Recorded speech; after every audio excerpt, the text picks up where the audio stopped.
날마다 쓰는 나의 신앙일기 TV 데일리 큐티 나무향기입니다. 오늘 함께 묵상할 성경 본문은 에베소서 1장 7절에서 14절입니다.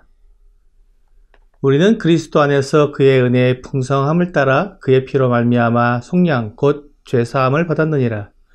이는 그가 모든 지혜와 총명을 우리에게 넘치게 하사 그 뜻의 비밀을 우리에게 알리신 것이요 그의 기뻐하심을 따라 그리스도 안에서 때가 찬 경륜을 위하여 예정하신 것이니 하늘에 있는 것이나 땅에 있는 것이 다 그리스도 안에서 통일되게 하려 하심이라. 모든 일을 그의 뜻의 결정대로 일하시는 이의 계획을 따라 우리가 예정을 입어 그 안에서 기업이 되었으니 이는 우리가 그리스도 안에서 전부터 바라던 그의 영광의 찬송이 되게 하려 하심이라. 그 안에서 너희도 진리의 말씀 곧 너희의 구원의 복음을 듣고 그 안에서 또한 믿어 약속의 성령으로 인치심을 받았으니 이는 우리 기업의 보증이 되사 그 얻으신 것을 속량하시고 그의 영광을 찬송하게 하려 하심이라. 비밀은 다른 사람들이 알지 못하도록 감추어진 것입니다. 하나님께서 창세전에 계획을 가지셨습니다. 그것은 하나님께서 사랑하며 함께 교제할 대상을 만드는 것이었습니다.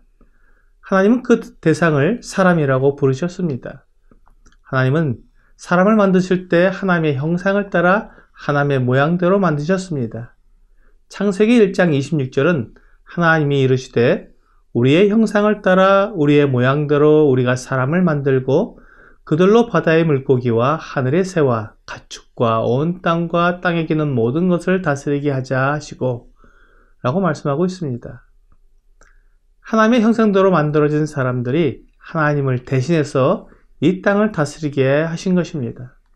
하나님의 피조물 중에 하나님의 형상대로 만들어진 것은 사람뿐입니다. 하나님께서 사람과 교제하고 사랑하기 위해 만드신 것입니다. 하지만 사람이 죄를 지어 하나님으로부터 쫓겨났습니다.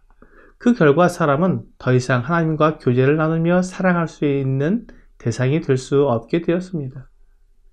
그렇지만 하나님의 뜻은 언제나 이루어져야 하기 때문에 다시금 사람이 하나님의 사랑의 대상으로 회복될 수 있도록 하나님께서 일을 하셔야 했습니다.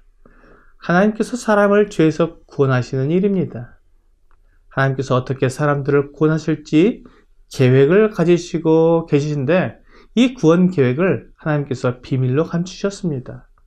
하지만 때가 되면 계획이 이루어지면서 모든 비밀이 다 알려지게 됩니다. 본문 7절에는 우리는 그리스도 안에서 그의 은혜의 풍성함을 따라 그의 피로 말미암아 속량 곧 죄사함을 받았느니라고 말씀하고 있습니다. 그리스도의 피로 말미암아 죄사함을 받는 것이 하나님의 구원 계획이며 그 그리스도가 누구신지 그리스도가 어떻게 사람들을 구원하실지 그리고 그리스도로 말미암아 구원받은 사람들은 어떻게 살게 되는지 이런 것들이 비밀로 감추어져 있었습니다. 그런데 9절 말씀처럼 그리스도 안에서 때가 찬 경륜에 의해 하나님의 계획의 때가 되자 모든 것이 다 밝아졌습니다. 하나님의 아들 예수 그리스도께서 사람의 모양을 가지시고 이 세상에 오셔서 십자가에 달려 죽으심으로 그 피로 사람들이 지은 모든 죄의 대가를 대신 치러주셨습니다. 그리스도의 피로 모든 죄의 대가를 치른 사람들은 그리스도 때문에 죄사함을 받게 되었습니다. 이렇게 죄사함을 받은 사람들의 무리를 교회라고 부릅니다. 그리스도의 피로 죄사함을 받아 구원받은 무리들은 그리스도 안에서 기업이 되었습니다. 이것을 갈라디아서 4장 6절과 7절은 너희가 아들임으로 하나님이 그 아들의 영을 우리 마음 가운데 보내사 아빠 아버지라 부르게 하셨느니라. 그러므로 너희가 이후로는 종이 아니요 아들이니 아들이면 하나님으로 말미암아 유업을 받을 자니라고 설명하고 있습니다. 그러므로 우리가 기업이 되었다는 말은 하나님의 아들들이 되었다는 말과 같습니다. 죄를 짓고 하나님으로부터 쫓겨났던 사람들이 하나님의 아들들이 되어 다시금 하나님과 교제를 나누며 사랑을 하는 관계로 회복된 것입니다. 교회는 하나님의 사랑을 받는 사람들이기 때문에 그의 영광의 찬송이 되었습니다. 본문 13절과 14절은 이러한 하나님과 주 예수님의 사역을 성령님의 사역과 연관시켜서 다시 한번 확증해주고 있습니다. 그 안에서 너희도 진리의 말씀 곧 너희의 구원의 복음을 듣고 그 안에서 또한 믿어 약속의 성령으로 인치심을 받았으니 이는 우리 기업의 보증이 되사 그 얻으신 것을 속량하시고 그의 영광을 찬송하게 하려 하심이라.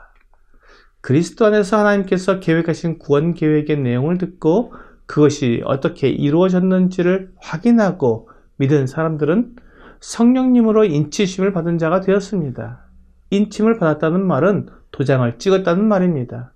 성령께서 계약서의 도장과 같이 우리 안에 계심으로 하나님의 약속을 확증해 주십니다. 성령께서 하나님의 약속의 확증이 되심은 곧 그리스도를 믿는 사람들은 그리스도 안에서 하나님의 아들들이 된다고 하는 하나님의 약속을 확증해 주시는 것입니다. 이렇게 구원받은 사람들은 하나님의 구원 계획대로 속량 곧 죄사함을 받게 됩니다. 그렇게 구원받은 사람들은 그리스도의 영광을 찬송하게 됩니다. 이것이 하나님의 비밀의 내용입니다.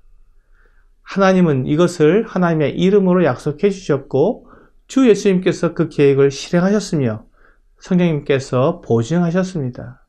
우리를 구원하시는 하나님의 약속은 삼위일체 하나님께서 함께 이루시는 일이기 때문에 결코 그 약속이 깨지지 않고 그 조건이 바뀌지 않으며 그 기한이 영원합니다.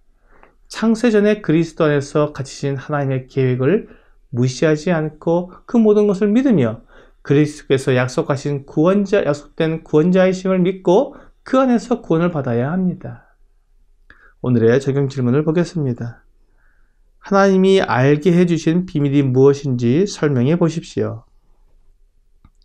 죄인된 우리를 하나님의 아들 예수 그리스도의 피로 죄사함을 받게 하셔서 영원히 하나님의 아들들이 되게 하시며 하나님의 기업이 되게 하시는 하나님의 구원 계획이 바로 비밀이며 이 비밀은 예수 그리스도께서 이 땅에 태어나시고 십자가에 죽으심으로 다 드러나게 되었습니다. 이 밝혀진 비밀을 알려주는 것이 복음입니다. 이 복음을 들을 때 믿어야 하며 믿는 사람은 다 죄에서 구원을 받습니다. 오늘 하나님의 영원하신 구원 계획인 복음의 비밀을 들을 때 내 생각으로 거절하거나 믿지 않는 자가 되지 않고 믿어 약속의 성령으로 인치심을 받게 되기를 주 예수님의 이름으로 기도합니다.